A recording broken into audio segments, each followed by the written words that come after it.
Because of Winn-Dixie by Kate DiCamillo, Chapter 26. This is the final chapter in the book Because of Winn-Dixie. Outside, the rain had stopped and the clouds had gone away, and the sky was so clear it seemed like I could see every star ever made. I walked all the way to the back of Gloria Dump's yard. I walked back there and I looked at her mistake tree. The bottles were quiet. There wasn't a breeze, so they were just hanging there. I looked at the tree, and then I looked up at the sky. "Mama," I said, just like she was standing right beside me, "I know 10 things about you, and that's not enough. That's not near enough.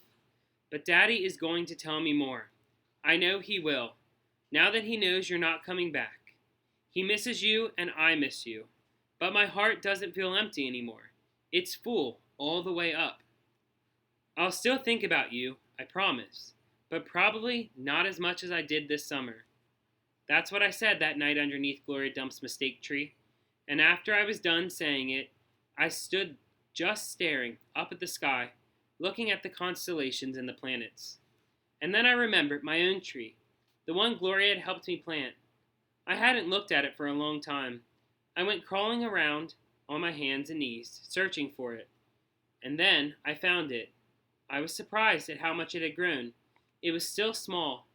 It still looked more like a plant than a tree, but the leaves and the branches felt real strong and good and right. And I was down there on my knees when I heard a voice say, "Are you praying?" I looked up. It was Dunlap. "No," I said, "I'm not praying, I'm thinking." He crossed his arms and looked down at me. "What about?" he asked. "All kinds of different things," I said. "I'm sorry that I called you and Stevie bald-headed babies." "That's all right," he said. "Gloria told me to come out here and get you." "I told you she wasn't a witch." "I know it," he said. "I knew it all along. I was just teasing you." "Oh," I said. I looked at him close. It was hard to see him good in the dark yard.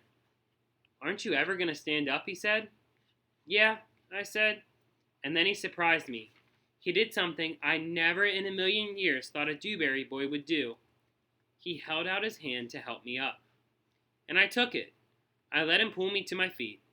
"I'll race you back to the house," Dunlap said, and he started to run. "Okay," I shouted. "But I'm warning you, I'm fast." We ran, and I beat him. I touched the corner of Gloria Dump's house right before he did. "You shouldn't be running around in the dark," said Amanda. She was standing on the porch looking at us. "You could trip over something." "Oh, Amanda," said Dunlap, and he shook his head. "Oh, Amanda," I said too. And then I remembered Carson, and I felt bad for her. I went up on the porch and took hold of her hand and pulled on her. "Come on," I said. "Let's go inside." "India Opal," Daddy said when me and Amanda and Dunlap walked in.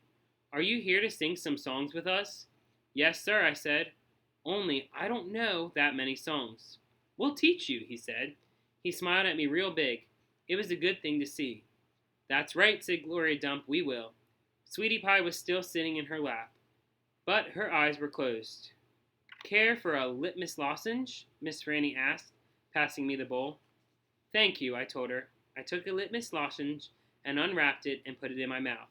"Do you want a pickle?" Otis asked, holding up his big jar of pickles. "No, thank you," I said. "Not right now." Winn-Dixie came out from underneath Gloria Dump's chair. We sat down next to me and leaned into me, and same as I was leaning into my daddy. And Amanda stood right there beside me, and when I looked over at her, she didn't look pinch-faced at all to me. Dunlap cracked his knuckles and said, "Well, are we going to sing or what?" "Yeah," Stevie echoed. "Are we going to sing or what?" "Let's sing," said Sweetie Pie, opening her eyes and sitting up straight. "Let's sing for the dog."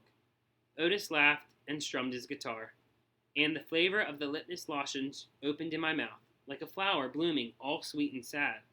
And then Otis and Gloria and Stevie and Miss Franny and Dunlap and Amanda and Sweetie Pie and my daddy all started to sing a song. And I listened careful, so I could learn it right. And that is the end of Because of Winn-Dixie, Chapter 26. Since I'm home from work and I'm reading from home, and we're reading a book about a dog, I am going to show you my 5 rescued dogs. Hold on.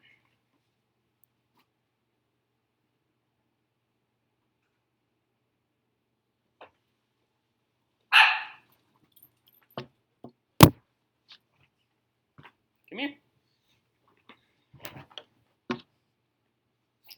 This is Fallon.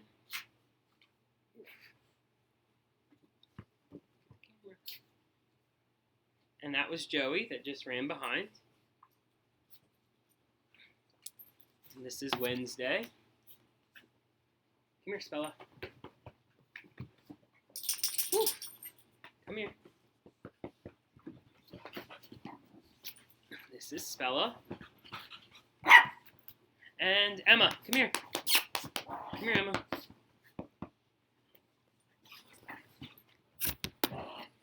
And this is Emma. And they are all rescues, just like Winn Dixie. If you like my channel, you can like and subscribe below. Thank you for watching.